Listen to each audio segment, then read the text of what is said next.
You know what nobody's ever said? This Les Paul's really great, but you know what it's missing? Dip switches. Yeah, dip switches. And you know what else would be a great idea?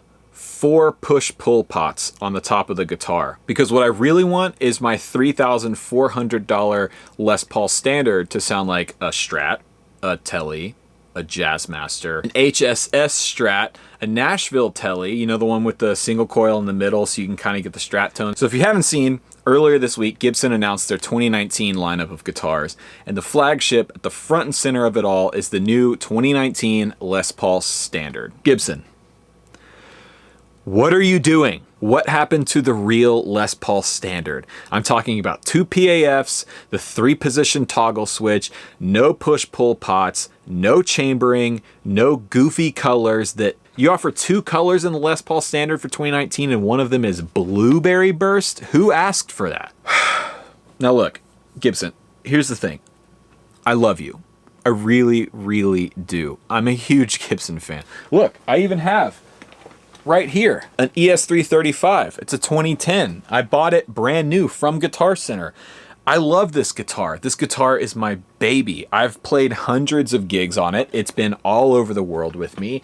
It's a truly great instrument. And you know what? It's got 2 pickups, 1 switch, and 4 knobs. And believe it or not, I've managed to play hundreds of shows on this guitar with no dip switches. This year, the Les Paul Standard features the HP4 high-performance dip switch circuit. The really cool feature is when you're in the single coil modes, you can pull up the bridge tone control, and then you have your choice of the inner slug coils or the outer screw coils. And you have the 2 slug coils combined when the switch is down, and they're both single coiled. You get that very clucky kind of single coil sound when they're both combined.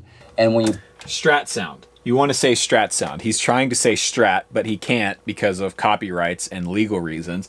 I've legitimately watched this video 3 or 4 times, and that still confuses me. I cannot imagine being on a gig and trying to figure out the push-pull configuration. Wait, okay, so if I pull out the neck volume control, but I also need to pull out the tone control, and then that's going to give me my Strat sound, flip to the bridge position, and then put both pots back in, pull out this, wait, and we haven't even gotten to the dip switch circuit yet.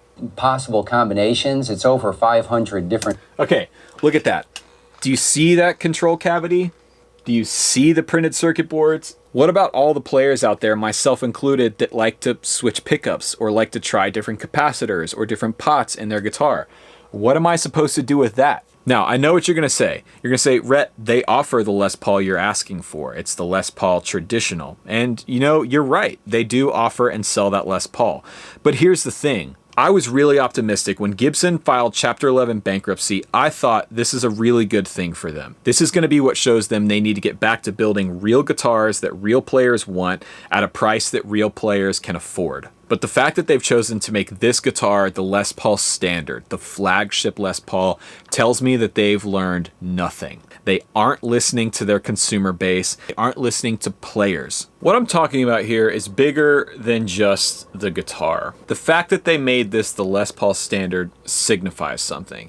It signifies where they're at and where they're headed as a company. The fact that they spent all this time and money in R&D in developing this new HP4 high performance circuit tells me that they're still trying to push the company and push the Les Paul model in a direction that is, in my opinion, away from where it should be going. I also realize that there are going to be plenty of people that buy this guitar and enjoy it and love it. And to those people who might be watching this video, I genuinely hope you love that guitar. And I hope you find inspiration and joy in it. But to me, this guitar should not be the Les Paul Standard. If Gibson's going to manufacture a guitar like this, call it the Les Paul Modern or the, I don't know, iPaul or something.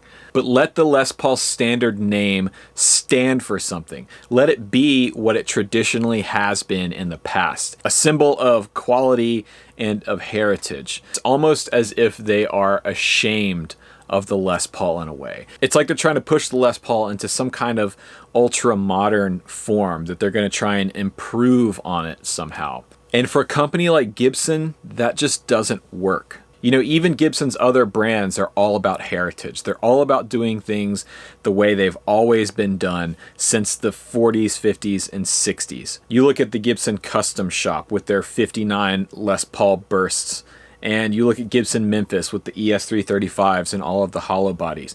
Those are essentially separate companies, and the way they're operating is paying homage to great designs and to a great lineage of some incredible instruments. But Gibson USA seems to be trying to take the Les Paul and to take the Gibson name and push it into the future, and I just don't see that working for them at all. At the end of the day, to me, this is all about optics and branding and PR. The fact that they made this guitar the Les Paul standard speaks volumes about where they are as a company and where they're headed. And in my opinion, if they keep down this path, I don't think it will end well. I'd love to know your thoughts on the 2019 Les Paul standard in the comments down below. Do you love it? Do you hate it? Let me know. Hope you enjoyed the video. If you want to support the channel, check out the links in the description box down below. Thanks for watching. I'm Rhett Shull, and remember, there is no plan B.